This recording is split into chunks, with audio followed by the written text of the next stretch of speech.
Hello, citizens of the world. We are anonymous.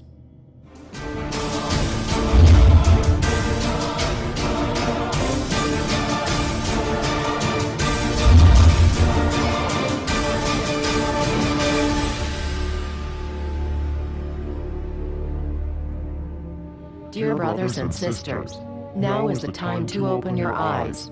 In a stunning move that has civil libertarians stuttering with disbelief, the U.S. Senate has just passed a bill that effectively ends the Bill of Rights in America.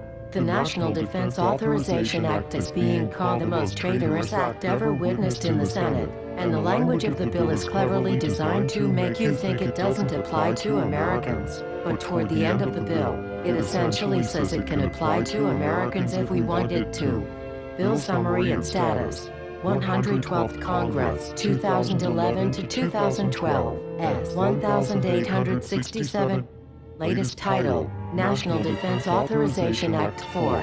This bill, passed late last night in a 93-7 vote, declares the entire USA to be a battleground upon which U.S. military forces can operate with impunity, overriding Posse Comitatus and granting the military the unchecked power to arrest, detain, interrogate and even assassinate U.S. citizens with impunity.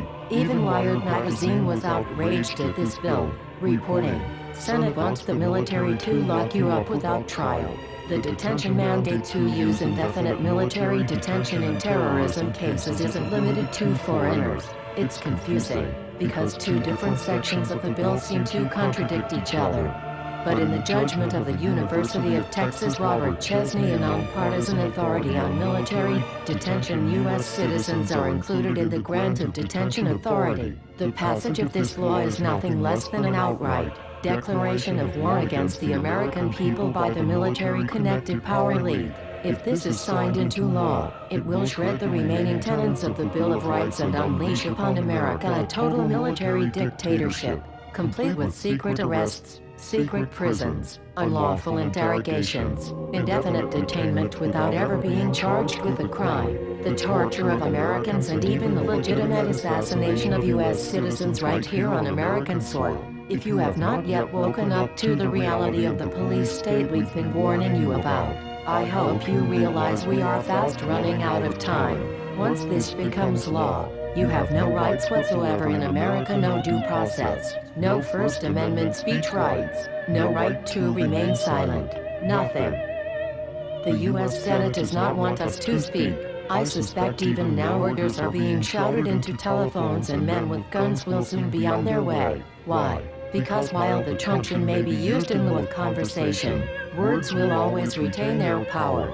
Words offer the means to meaning, and for those who will listen, the enunciation of truth. And the truth is, there is something terribly wrong with this country, isn't there? Cruelty and injustice, intolerance and oppression. And where once you had the freedom to object, to think and speak as you saw fit, you now have censors and systems of surveillance coercing your conformity and soliciting your submission. How did this happen? Who's to blame? Well, certainly there are those who are more responsible than others, and they will be held accountable. But again, truth be told, if you're looking for the guilty, you need only look into a mirror. I know why you did it. I know you were afraid. Who wouldn't be? War, terror, disease. There were a myriad of problems which conspired to corrupt your reason and rob you of your common sense. Fear got the best of you, and in your panic, you turned to the now president in command, Barack Obama. He promised you order. He promised you peace. And all he demanded in return was your silent, obedient consent. More than 400 years ago, a great citizen wished to embed the 5th of November forever in our memory. His hope was to remind the world that fairness, justice, and freedom are more than words, they are perspectives. So if you've seen nothing, if the crimes of this government remain unknown to you, then I would suggest that you allow the 5th of November to pass unmarked. But if you see what I see, if you feel as I feel, and if you would seek as I seek, then I ask you to stand beside one another, 1 year from November 5th, 2011, outside the gates of every courthouse of every city demanding our rights. Together we stand against the injustice of our own government. We are anonymous. We are legion. United as one. divided by 0. We do not forgive censorship. We do not forget oppression. U.S. Senate. Expect us.